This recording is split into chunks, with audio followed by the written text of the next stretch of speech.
And welcome back to The Factor Uncensored. Who would come up with this silliness, this racism? Someone is trying to scare black people in Houston's Sunnyside neighborhood.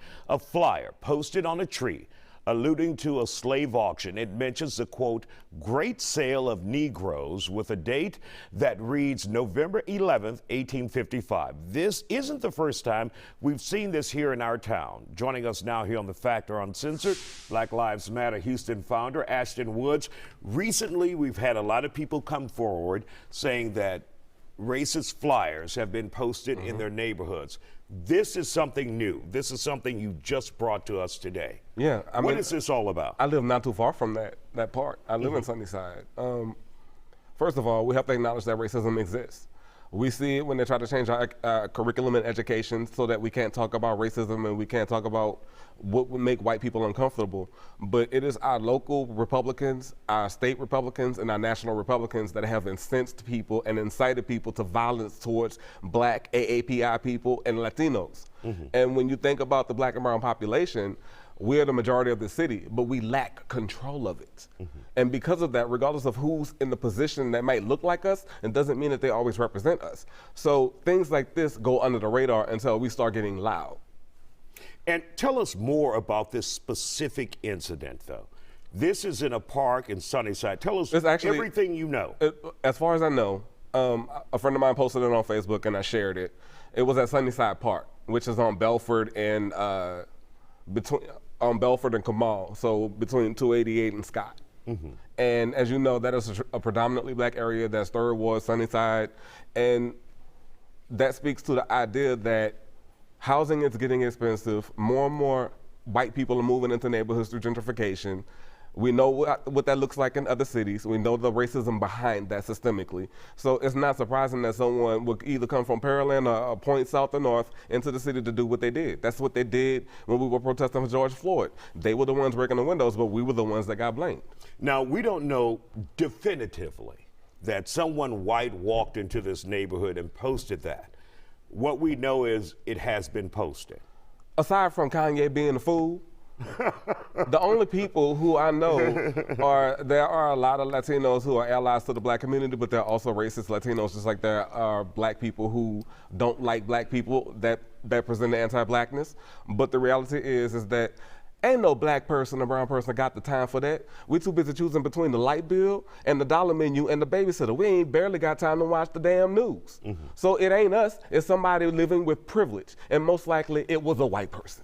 Well, let's talk about the flyers that we have seen. There has been an effort to post or drop flyers in many communities around Houston, racist flyers saying, join us, or, and we're looking at it here, White Lives Matter. Flyers like that have been dropped in various neighborhoods. When you see stuff like that happening in the city of Houston, your thoughts on that? Well, we're in Texas, number one. If you go just outside of Houston, in Harris County, there's Conroe, there's all these different places.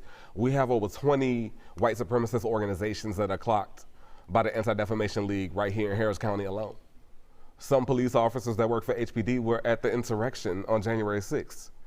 So you tell me, people walk around wearing this diet racism, this like Mattress Mac. He supported the Tea Party, which led to Trump, which led to birtherism, which is why we have the issues we have now.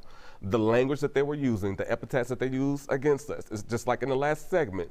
They are inciting people and bringing people to the point where they no longer have to worry about retribution, like when someone shoots up black people at a protest and gets off with a slap on the hand and then gets honored by the orange Cheeto.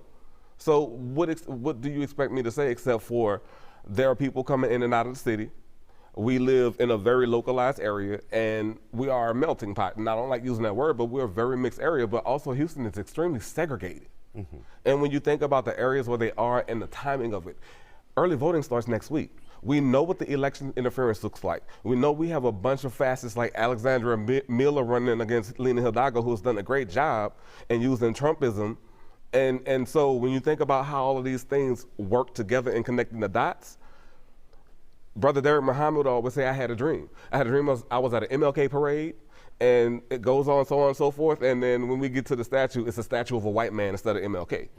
And so you see the ethnic cleansing and the whitewashing in our education system, how they're attacking black women who over 50% of the services from Planned Parenthood are to black women for different services besides abortion. And when you think about that and how our maternal mortality rate is with black women in Texas, which is the highest in the country, they don't care about us. Mm-hmm. And I understand that, but I might have to go back to this guy, Mattress Mac, who has done a lot, not only for white people, but black and Hispanics That's as fine. well.